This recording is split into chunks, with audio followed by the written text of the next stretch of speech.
I have seen no signs that our government is taking a step back in any way on its support for Ukraine. Okay.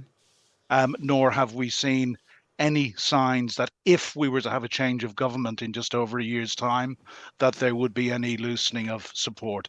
Now, Boris Johnson has accused Rishi Sunak and other leaders of dragging their feet over supplying weapons to Ukraine.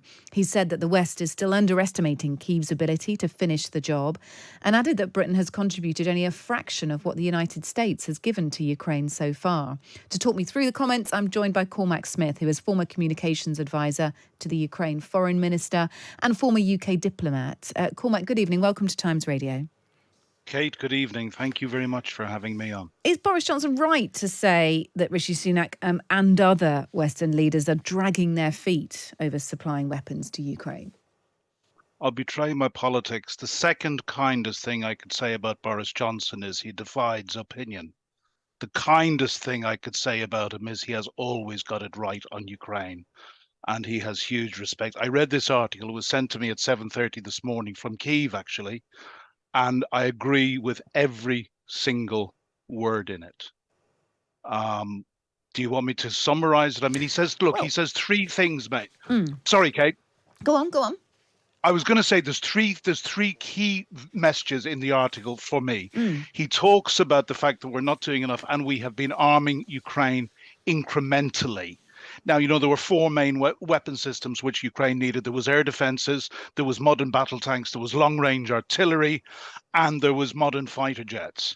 And at the start of this horrible genocidal war, we had the ridiculous distinction between offensive and defensive weapons, not recognizing that every single weapon we give Ukraine is helping them to defend themselves from an enemy who wants to wipe out their nation and their people. Now, I've got to say, Britain has led the charge from the start, from the anti-tank weapons we gave them, which helped save Kyiv back at the beginning of the war. It was the Brits who broke the logjam with the Challenger tanks at the start of this year. And again, it was the Brits who broke the logjam with the long-range artillery with the Storm Shadow. And we now have, America has finally relented on the F-16s. But, this is 19 months into this war. And up to this year, the only heavy weapon we were giving them were air defense systems, because we said that's defensive. We can't give them anything offensive because that might be an escalation. Every time there's been an escalation, Putin has effectively done nothing. He can't do any worse to the Ukrainian people than he's currently doing. I think many British people might say, yes, absolutely, we support Ukraine and we want to support, we want to back the government who in supporting weapons. But there is a real disparity, Cormac, between what the UK has pledged and what the rest of the EU has pledged. So the UK has pledged so far £4.6 billion in weapons and ammunition, etc.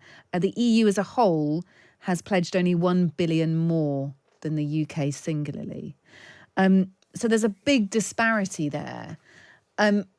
Boris Johnson's asking the UK to be even more of an outlier, which some may say even further forgives the EU for not perhaps stepping up as they should do. The EU definitely needs to step up. The UK is the second largest contributor after the United States. The United States obviously is a massive military power. 43.7 billion for the United States. That's right. But this does not mean, look, EU states, France and Germany and others need to do an awful lot more. Some of the smaller eastern states are actually giving a greater proportion of their GDP than any of us, but that's a different thing. But this is not an argument for Britain not doing more. I'm an Irishman. You can hear my voice, but I've lived in this country for 36 years. I am hugely proud of the leading role that the UK has taken. I was in Berlin 6 weeks ago with my friend, the Ukraine's ambassador to Berlin. I was doing some work with his embassy team, and I spoke to 5 hardened military guys who are now all diplomats. And they were telling me very, very clearly how they consider Britain Ukraine's best friend above America, above any of the eastern states, above anybody. That's largely to do with what people like Boris Johnson, but also, of course, Ben Wallace, who left his post recently, who But I both have those always people are said. not in post anymore. Well, both those people are not in post anymore, but I don't believe we have had any indication that the British government policy of supporting Ukraine is going to change. I Yeah. certainly hope it's not, but I have seen no indication of that. This was one of the things I was quizzed on when I was out in Berlin speaking to the military guys. They were concerned about, who would replace Ben Wallace and so forth. But quite honestly, we haven't seen any sign of Britain's support relenting, nor should we, because this is not just a moral thing about genocide being carried out in 2023 and over 100,000 war crimes being currently investigated by the Ukraine Prosecutor General. It is also a wolf that will come to our door, because in Russia, we have a country that is hell bent on the destruction of our rules-based order, which is the whole system that we built up. If any viewers are not clear or listeners are not clear, from the rubble of the Second World War, and Russia has made it very clear for over a decade, along with her allies, that this is something that they have absolute disdain for. Yeah. So you support what the UK is currently doing, even though Boris Johnson is saying, I simply do not understand why we keep dragging our feet. Ukrainian forces need more help from the UK. He's saying we need to do more. Cormac, are you saying we need to do more, or you're happy that the support we've been giving consistently will continue?